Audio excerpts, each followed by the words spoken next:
Hello दोस्तों, आज हम बात करने वाले हैं किसानों के प्रोटेस्ट के बारे में। किसानों की मुख्य मांग है स्वामीनाथन की रिपोर्ट लागू करें। स्वामीनाथन की रिपोर्ट किस तरह किसानों के लिए फ़ायदेमंद है, आइए इसके बारे में बात करते हैं।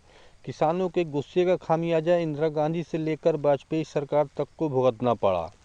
वाजपेयी सरकार के जाने के बाद मनमोहन सिंह की अगुवाई में कांग्रेस की सरकार बनी तो नवंबर 2004 में एम.एस. स्वामीनाथन की अध्यक्षता में एक कमेटी बनाई गई। इसे नेशनल कमीशन ऑफ फार्मर्स नाम दिया गया था।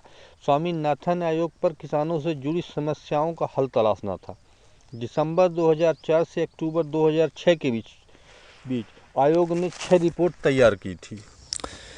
रिपोर्ट में आयोग ने कई सिफारिश की थी, जिसमें मुख्य थी एमएसपी। स्वामीनाथन आयोग ने किसानों को उनकी फसल की लागत का 50% ज़्यादा देने की सिफारिश की थी। इसे फसल में लगने वाली लागत को 3 हिस्सों A2 प्लस FL C2 में बांटा गया था। A2 की लागत फसल की पैदावार में हुए सभी तरह के नकदी खर्च शामिल है, जैसे ट्रैक्टर की जुताई, खाद, बीज, मजदूरी, सिंचाई में लगने वाली लागत शामिल है।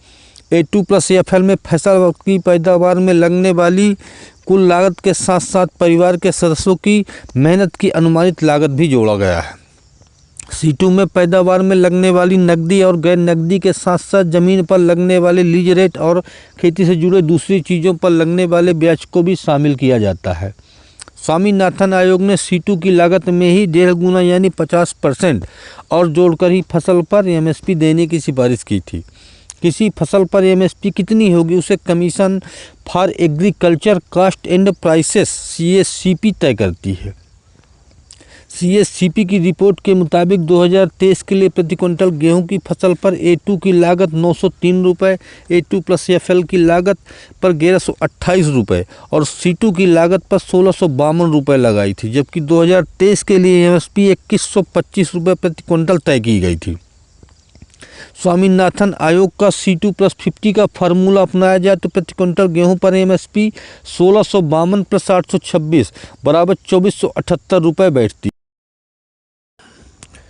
इस हिसाब से 2023 के लिए तय MSP पर 353 रुपये का फ़र्क है। अभी क्या होता है, CSCP अभी 23 तरह की फसलों पर MSP तय करती है। MSP एक तरह से फसल की गारंटेड कीमत होती है, जो कि कई मंडियों में किसानों से MSP पर नहीं खरीदा जाता। इसलिए किसान MSP को कानूनी जामा पहनाना चाहते हैं। अभी सरकार का दावा है CSCP फसलों पर जो MSP तय करती है वो A2 प्लस FL की लागत के हिसाब से तय करती है। दावा है कि MSP A2 प्लस FL की लागत से ज़्यादा ही दी जाती है। सरकारों के आंकड़ों के हिसाब से 2022-23 में करीब 1.63 लाख टन अनाज की खरीद MSP पर की गई थी, जबकि 2014-15 में 761 लाख टन की खरीद हुई थी। इस दौरान MSP पर सरकार का खर्चा भी लगभग दोगुना हो गया है। 2014-15 में सरकार ने MSP पर 1.06 लाख करोड़ रुपए का खर्च हुए थे। 2022-23 में 2.28 लाख करोड़ रुपए खर्च हुए हैं। स्वामीनाथन आयोग के C2 प्लस 50 फार्मूले पर MSP देने और उसकी गारंटी के कानून लाने पर सरकार पर लाखों करोड़ रुपए का खर्च बढ़ेगा। अनुमान है कि अगर MSP का कानून आता तो सालाना 10 लाख करोड़ रुपए का खर्च बढ़ेगा, ऐसा सरकार कहती है। जबकि MSP की गारंटी की मांग विशेषकर छोटे किसानों के लिए महत्वपूर्ण है। इस मांग का गणित समझना आवश्यक है। अभी देश में 23 फसलों की MSP घोषित है। इसमें मुख्य रूप से गेहूँ, धान, मोटे अनाज, दालें, तिलहन, गन्ना और कपास जैसी फसलें शामिल हैं।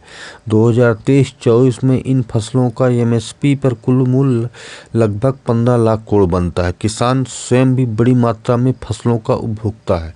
वह लगभग 1/3 यानी कि 5 लाख करोड़ रुपए मूल्य की फसलें स्वयं के उपयोग, पशुओं के आहार, बीज आदि में इस्तेमाल करता है। कुछ हिस्सा कटाई, ढुलाई और भंडारण में खराब हो जाता है। MSP वाली फसलों में से करीब 10 लाख करोड़ रुपए मूल्य की फसलें ही बाजार में बिक्री हेतु आती हैं। इनमें गन्ने समेत सरकारी खरीद लगभग 4-5 लाख करोड़ रुपए की है। बाकी लगभग 5-6 लाख करोड़ रुपए की फसलें निजी क्षेत्र द्वारा खरीदी जाती हैं। एक अनुमान के अनुसार व्यापारी MSP से औसतन 25% कम पर फसलें खरीदते हैं। यदि MSP की वैधानिक गारंटी हो तो व्यापारियों को अधिकतम 1.5 लाख करोड़ रुपए का अधिकतम भुगतान किसानों को करना होगा। यदि एमएसपी गारंटी के इस सारे खर्च को सरकार उठा ले तो 1.5 लाख करोड़ रुपए खर्च आएगा। यह राशि हमारी जीडीपी के आधी प्रतिशत से कम है। साफ है कि इससे महंगाई बढ़ने की आशंका भी नहीं दिखती। किसानों की मांग यह नहीं है कि सारी फसलें सरकार ही खरीदे, सरकार अपने जरूरत भर ही खरीदे। किसानों की मांग निजी क्षेत्र या सरकार को सारी फसलें खरीदने के लिए बाध्य करना भी नहीं है। पर यदि कोई व्यापारी अन्न बाजार में उतरता है तो वह किसानों को एमएसपी वाली कीमत देने को बाध्य हो। इस मांग को मानने से केवल व्यापारियों पर अंकुश लगेगा, सरकार का 1 रुपये भी अतिरिक्त खर्च नहीं होगा, बल्कि अतिरिक्त धनराशि किसानों के मिलने से अर्थव्यवस्था के साथ रोजगार भी बढ़ेगा और निवेश के साथ टैक्स बढ़ेगा। सरकार को व्यापारी हित से ज़्यादा किसान हित को सोचना चाहिए। कुछ अर्थशास्त्रियों का तर्क है कि एमएसपी को निजी क्षेत्र पर बाध्य नहीं किया जा सकता, पर कई बार सरकार जनहित के वस्तुओं का मूल्य निर्धारित करती है। सरकार गन्ने का जो मूल्य घोषित करती है उसी पर निजी चीनी मिलें गन्ना खरीदती हैं। इसी प्रकार मजदूरों का शोषण रोकने के लिए न्यूनतम मजदूरी और राजस्व की सुरक्षा हेतु जमीन की न्यूनतम बिक्री मूल्य और सेक्टर रेट घोषित करती है। इसी तरह फसलों का एमएसपी पर फसलों की खरीद पर गारंटी क्यों नहीं हो सकती। एक तर्क ये भी दिया जा रहा है कि यदि एमएसपी बाध्यकारी रही तो व्यापारी फसलें नहीं खरीदेंगे और किसान बर्बाद हो जाएगा। सरकार पूरी फसल खरीदने पर मजबूर हो जाएगी। क्या गन्ने और कपास का मूल्य निर्धारित होने पर क्या कंपनियां बर्बाद हो गईं? क्या गन्ना और कपास सरकार खरीद रही है? क्या न्यूनतम मजदूरी कानून से कोई उद्योग मजदूर को कोई रोजगार नहीं दे पा रहा? व्यापारी जिस मूल्य पर अनाज खरीदते हैं उस पर मुनाफा जोड़कर आगे बेचते हैं, इसलिए उन्हें कोई दिक्कत नहीं होना चाहिए। एमएसपी कानून के चलते जब सरकार और व्यापारी एक रेट पर खरीद करेंगे तो सरकार अधिक खरीद, भंडारण और वितरण की समस्या और इस कारण सरकारी खजाने पर पड़ रहे अतिरिक्त आर्थिक बोझ से बचेगी। जब सभी फसलें एमएसपी पर बिकेंगी तो किसान गेहूं धान से निकलकर अन्य फसलों का उत्पादन बढ़ाएगा। इससे हम दलहन और तिलहन पर भी आत्मनिर्भर होंगे। 2019 में कंपनियों पर कॉर्पोरेट टैक्स घटाने से सरकार को लगभग 1.5 लाख करोड़ रुपए से ज़्यादा का घाटा प्रतिवर्ष होता है।